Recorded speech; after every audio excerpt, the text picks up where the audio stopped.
ان کو تیری کوئی پرواہ نہیں تھی. یہ ہم ہی ہیں جنہوں نے تیرے جیسے بوجھ کو اب تک اپنے گھر میں رکھا ہوا ہے. تجھے تو شکر تیری بدولت تو اب تک یہاں ٹکی ہوئی ہے. میں ان کے ایسے ہزاروں تانے اٹھتے بیٹھتے سنتی تھی. اب تو مجھے یہ سب حفظ ہو چکے تھے. جس دن مجھے چچی کی طرف سے یہ سب سننے کو نہیں ملتا تھا تو مجھے عجیب لگتا. کاش کوئی اس دنیا میں ہوتا جو سچے دل سے مجھ سے پیار کرتا اور میری قدر کرتا. میں تو دوسروں سے محبت کرنے والی انسان تھی. لوگوں کا احساس کرتی ہوں. اگر کسی کو پریشانی میں دیکھوں تو میری یہی کوشش ہوتی ہے کہ فوراً سے مدد کے لیے پہنچوں. میں نے تو آج تک کسی چیونٹی کو بھی نقصان نہیں پہنچایا. پھر میرے ساتھ یہ سب کچھ کیوں ہو رہا تھا؟ کیوں ہر کوئی مجھے منحوس کہتا تھا، مجھ سے نفرت کرتا تھا؟ میرے وجود کو ہی ایک سوالیہ نشان بنا ڈالا. ہر کوئی مجھے گندا خون کہتا. اگر میں واقعی کسی گناہ کا نتیجہ تھی تو بھی اس میں میری کوئی غلطی نہیں تھی. میں خود تو اپنی مرضی سے اس دنیا میں نہیں آئی تھی نہ ہی میں نے اماں ابا کو کہا تھی تو بھی اس میں میری کوئی غلطی نہیں تھی. میں خود تو اپنی مرضی سے اس دنیا میں نہیں آئی تھی نہ ہی میں نے اماں ابا کو کہا تھا کہ مجھے اسپتال سے گود لے لے. یہ سب تو اللہ کے فیصلے ہوتے ہیں. جب وہی نہیں چاہتا تھا کہ میں لاوارثوں کی طرح پلوں تو یہ سب کیوں شخصیت کو ایک دھبا بنانے پر تلے ہوئے تھے؟ میرا کبھی کبھی دل کرتا کہ چلا چلا کر سب کو کہوں کہ میرا آخر قصور کیا ہے. میں نے اماں ابا کی جان نہیں لی ہے. زندگی اور موت تو اللہ کے ہاتھ میں ہوتی ہے. وہ جس کو چاہے زندہ رکھے اور جس کو چاہے اپنے پاس بلا لے. ہم سب کی جانیں اللہ کی امانت ہے. ہر کسی نے ایک نہ ایک دن اپنے رب کے پاس جانا ہے. کوئی پہلے جاتا ہے تو کوئی بعد میں. میں چپ چاپ اٹھی اور پھولوں والی ٹوکری اٹھا کر دربار کی طرف جانے لگی. میں آج پھر سے اسی دربار کے گیٹ کے پاس ہی کھڑی تھی. میری آج پوری کوشش تھی کہ اس نوجوان کی نظر مجھ پر نہ پڑے. میں بس چاہ رہی تھی کہ جلد از جلد یہ پھول بک جائیں اور میں رکھا تھا. میری بس آنکھیں ہی دکھائی دے رہی تھی. آج مجھے حیرت ہو رہی تھی کہ کوئی بھی مجھ سے پھول کیوں نہیں لے رہا تھا. میں 2 گھنٹوں سے کھڑی ہوئی تھی مگر جو بھی گزرتا تھا وہ سیدھا اندر چلا جاتا. روزانہ اس وقت تک میری اچھی خاصی بکائی ہو جاتی مگر اب تک ایک بھی خریدار نہیں آیا تھا. مجھے اس چیز نے بہت پریشان کر دیا کہ اب میں کیا کروں. مجھے تو آج ہر حالت میں سارے پھول بیچ کر ہی گھر جانا تھا، پھر چاہے شام ہی کیوں نہ ہوتی. جب مزید 1 گھنٹہ میں ایسے ہی کھڑی رہی تو آخرکار میں نے دربار کے اندر جانے کا فیصلہ کیا. آج تو ابھی تک وہ نوجوان بھی نہیں آیا تھا. میں یہی سمجھی تھی کہ شاید آج وہ نہ آئے مگر پھر بھی میں نے احتیاط کے طور پر اپنا چہرہ ڈھکا ہوا تھا. میں آج دربار کے اندر جا کر ایک پیڑ کے پاس بیٹھ گئی تھی. میرے ساتھ ایک فقیرنی بیٹھی ہوئی تھی جس کے آگے کشکول پڑا ہوا تھا. یہاں اس دربار میں ایسے بہت سارے فقیر آ کر بیٹھتے تھے. لوگوں کو کھانا کھلاتا. شاید اس نے کوئی منت مانگی ہوئی تھی کیونکہ ادھر جب بھی کوئی انسان سچے دل سے منت یا مراد لے کر آتا وہ ضرور ادھر نیاز بانٹ دیا کرتا. مگر یہاں تو پچھلے 3 ماہ سے میں دیکھ رہی تھی کہ کوئی نیک شخص بلا ناغہ ایسا کر رہا تھا. نہ جانے کون تھا جو اتنی شدت سے دعا مانگ رہا تھا. ضرور اس کے پاس بہت سارا پیسہ ہوگا تبھی تو وہ ایک دن کا بھی وقفہ نہیں کرتا تھا. کبھی کبھی میں سمجھتی تھی کہ پیسہ ہی دنیا کی بہت بڑی نعمت ہے. اگر انسان کے پاس پیسہ نہیں ہے تو اس کی کوئی قدر نہیں ہوتی. غریب انسان کو تو پیروں کی جوتی کے برابر بھی نہیں سمجھا جاتا. اس کو یہ امیر لوگ جب دل چاہتا ہے مسل کر چلے جاتے ہیں. میں بھی تو ایسی بے بسی بھری زندگی گزار رہی تھی کیونکہ میرے پاس دولت نہیں تھی نہ ہی کوئی جائیداد میرے نام تھی. تبھی تو چچی مجھے دن رات اتنا ذلیل کرتی. وہ مجھے مفت خور اور نہ جانے کیا کچھ تبھی تو چچی مجھے دن رات اتنا ذلیل کرتی. وہ مجھے مفت خور اور نہ جانے کیا کچھ کہہ دیتی مگر میں وہ سب طعنے خاموشی سے سہ لیا کرتی کیونکہ مجھے پتا تھا میرے پاس ان کے سوا کوئی دوسرا ٹھکانہ نہیں تھا. نہ ہی میرا ایسا کوئی رشتہ دار تھا جو مجھے پالتا اور میری کفالت کرتا. میں تو اپنے اصل سے ہی انجان تھی کہ آخر میں کون تھی. کاش میں پیدا ہی نہ ہوئی ہوتی یا پھر اس ہسپتال میں ہی مر کھپ گئی ہوتی تو آج یوں ضلالت بھری زندگی میرا مقدر نہ لکھی گئی ہوتی. میں اس فقیرنی کے پاس بیٹھی سوچ رہی تھی کہ یہ بھی اپنا گزارا مانگ کر رہی تھی. اس کے پاس بھی اگر چند پیسے خود کے ہوتے تو آج یہ بھی اس دربار میں لنگر نہ کھا رہی ہوتی. میں کچھ دیر بیٹھی یہی سوچ رہی تھی کہ ایک دم سے مجھے وہ نوجوان دکھائی دیا. وہ اس دربار میں ہی آ رہا تھا، اس کی وہی سوگوار شکل تھی۔ میں ایک دم سے خوفزدہ ہو گئی کہ یہ سوچ کر خود کو مطمئن کر لیا کہ وہ کون سا مجھے دیکھ سکتا ہے۔ میں نے تو اپنا چہرہ مکمل طور پر ڈھانپا ہوا تھا۔ میں پیڑ سے ٹیک لگا کر بیٹھی اس کو ترچھی نظر سے دیکھ رہی تھی۔ وہ دربار میں حاضری دے کر باہر نکلا تو میں نے اپنی نظریں جھکا لی، مگر پھر کچھ دیر بعد اپنے پر ایک سایہ سا محسوس کر کے میں نے جھٹکے سے سر اٹھایا۔ میری آنکھیں پھٹی کی پھٹی رہ گئی جب اس نے مجھ سے ان پھولوں کے بارے میں پوچھا۔ وہ میری آنکھوں میں ہی دیکھے جا رہا تھا۔ اس کے دیکھنے سے مجھے ایسے لگا جیسے وہ کچھ کھوج رہا ہو۔ میرے ماتھے پر پسینے کے قطرے نمودار ہو گئے۔ وہ مجھ سے پھولوں کی قیمت پوچھ رہا تھا، مگر میں تو اس کی آنکھوں کے سحر میں کھوئی ہوئی تھی۔ ایک دم سے اس نے میرے آگے چٹکی بجائی اور کچھ تیز آواز میں قیمت کا پوچھا تو میں نے جلدی سے بتا دیا۔ اس نے وہ سب مجھ سے خرید لیے تھے۔ وہ جب چلا گیا تو وہ فقیرنی جو کب سے چپ بیٹھی تھی بولی کہ آخر ایسی بھی جو اس آدمی نے آج تیرے سے یہ پھول خریدے؟ میں نے اس فقیرنی کو کہا کہ اس میں خاص بات والی کون سی تک ہے؟ یہاں تو سارے لوگ مجھ سے پھول لے لیتے ہیں، اس میں ایسی کوئی حیرانی والی بات تو نہیں ہے۔ مگر وہ مجھے بہت عجیب طرح سے گھور رہی تھی۔ پھر پوچھا کہ کیا تیرا اس آدمی سے کوئی رشتہ ہے؟ میں اس فقیرنی کی بات سن کر چپ کر گئی۔ میرے پاس اس کا کوئی جواب نہیں تھا۔ میرا تو اس دنیا میں کوئی رشتہ ہی نہیں تھا۔ جو میرے سگے ماں باپ تھے انہوں نے تو اپنے خون کو ہی اس دنیا کی نظروں میں سوالیہ نشان بنا ڈالا کہ ہر آتا جاتا انسان مجھے شک کی نگاہ سے دیکھتا، مجھے منحوس کہہ دیتا کہ میری وجہ سے اماں ابا کی جان گئی ہے، کوئی مجھے ڈائن کہتا کہ اس نے تو اپنے محسنوں کو بھی نہیں بخشا، جن لوگوں نے اس کو گود میں لیا تھا اس نے انہی کا خون کر ڈالا۔ میں فقیرنی کی بات کا جواب دینے کے بجائے آنکھوں میں آنسو لیے فضا میں دیکھے جا رہی تھی۔ ایک دم سے مجھے ایسے لگا جیسے کوئی مجھے دیکھ رہا ہے۔ بات کا جواب دینے کے بجائے آنکھوں میں آنسو لیے فضا میں دیکھے جا رہی تھی۔ ایک دم سے مجھے ایسے لگا جیسے کوئی مجھے دیکھ رہا ہے۔ مجھے کسی کی نظروں کی تپش اپنے وجود پر پڑتی محسوس ہو رہی تھی۔ ایک دم سے میں نے آس پاس دیکھا تو سامنے ہی سیڑھیوں پر وہ نوجوان بیٹھا یک ٹک مجھے دیکھے جا رہا تھا۔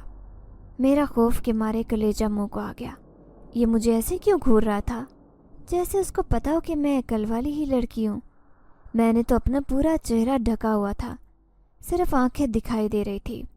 میرے دل کی دھڑکن ایک دم تیز ہو گئی۔ ایک مخالف صنف کا یوں کسی لڑکی کو مسلسل گھورنا کوئی معمولی بات تو نہیں ہوتی۔ میں بھی ایک عام لڑکی تھی، میرے اندر عجیب سی ہلچل ہونے لگی۔ وہ تھا بھی تو اس قدر خوبصورت کہ کوئی بھی دیکھتا تو اس کا دیوانہ ہو جاتا۔ اس کی اداس آنکھوں میں ایسی طلسماتی کشش تھی کہ نہ چاہتے ہوئے بھی میں اس کی طرف کھنچی جا رہی تھی۔ کوئی اندیکھی پراسرار طاقت مجھے اس کی طرف مائل کر رہی تھی۔ میرے پھول وہ سارے نوجوان خرید چکا تھا، مگر میں اس کو دیکھتے ہوئے اس قدر کھو چکی تھی کہ مجھے احساس ہی نہیں ہوا کہ میں نے اب گھر جانا تھا۔ میں تو گھر سے یہی سوچ کر آئی تھی کہ جلدی سے یہ پھول بک جائیں تو میں دوڑ کر گھر آ جاؤں گی۔ ایک دم سے میرا کندھا اس فقیرنی نے ہلایا اور پوچھا، یہ تو اتنی دیر سے کہاں دیکھے جا رہی ہے لڑکی؟ میں نے ہوش میں آتے ہی ایک دم سے اس فقیرنی کی طرف دیکھا اور اس نوجوان کی طرف اشارہ کیا کہ کیا یہ پورا دن یہاں بیٹھا رہتا ہے؟ اس نے حیران ہوتے ہوئے پوچھا، کون؟ میں نے سامنے کی طرف اشارہ کیا، مگر وہ تو وہاں پر نوجوان تھا ہی نہیں، بلکہ وہ ادھر کھانے کی دیکھ پڑی ہوئی تھی، کیونکہ ابھی کچھ دیر میں لنگر بانٹا جانا تھا۔ میرے اوپر حیرتوں کے پہاڑ ٹوٹ پڑے کہ آخر ایسے کیسے پلک چپکتے وہ غائب ہو گیا تھا۔ ابھی تو ایک سیکنڈ تک وہ ادھر ہی بیٹھا مجھے گھورے جا رہا تھا، اور اب وہ وہاں پر اتنی وہاں سے اٹھی اور گھر جانے کے لیے بڑھی، کیونکہ اب یہاں ایک منٹ مزید نہیں رک سکتی تھی۔ پھول تو ویسے بھی بک گئے تھے، مگر سارا راستہ مجھے اپنے پیچھے قدموں کی آہٹ محسوس ہو رہی تھی۔ میں کئی دفعہ مڑ کر دیکھ چکی تھی مگر مجھے کوئی دکھائی نہیں دیا۔ ابھی تو شام نہیں ہوئی تھی مگر آج ہر طرف اندھیرا پھیلنے لگا۔ مجھے ایسے محسوس ہو رہا تھا جیسے کوئی گڑبڑ تھی۔ یہ جو کچھ میرے ساتھ ہو رہا تھا کافی غیر معمولی تھا۔ ایک تو اپنے پیچھے کسی کی آہٹ بھی مجھے محسوس ہو رہی تھی، اوپر سے موسم الگ خراب ہو گیا تھا۔ کالے بادلوں نے بھی آسمان کو اپنی لپیٹ میں لے لیا تھا۔ مجھے ہمیشہ سے اس موسم سے ڈر لگتا تھا۔ کالے گہرے بادل خطرناک دکھائی دے رہے تھے۔ میں دل میں آیت الکرسی کا ورد کرتے ہوئے گھر پہنچی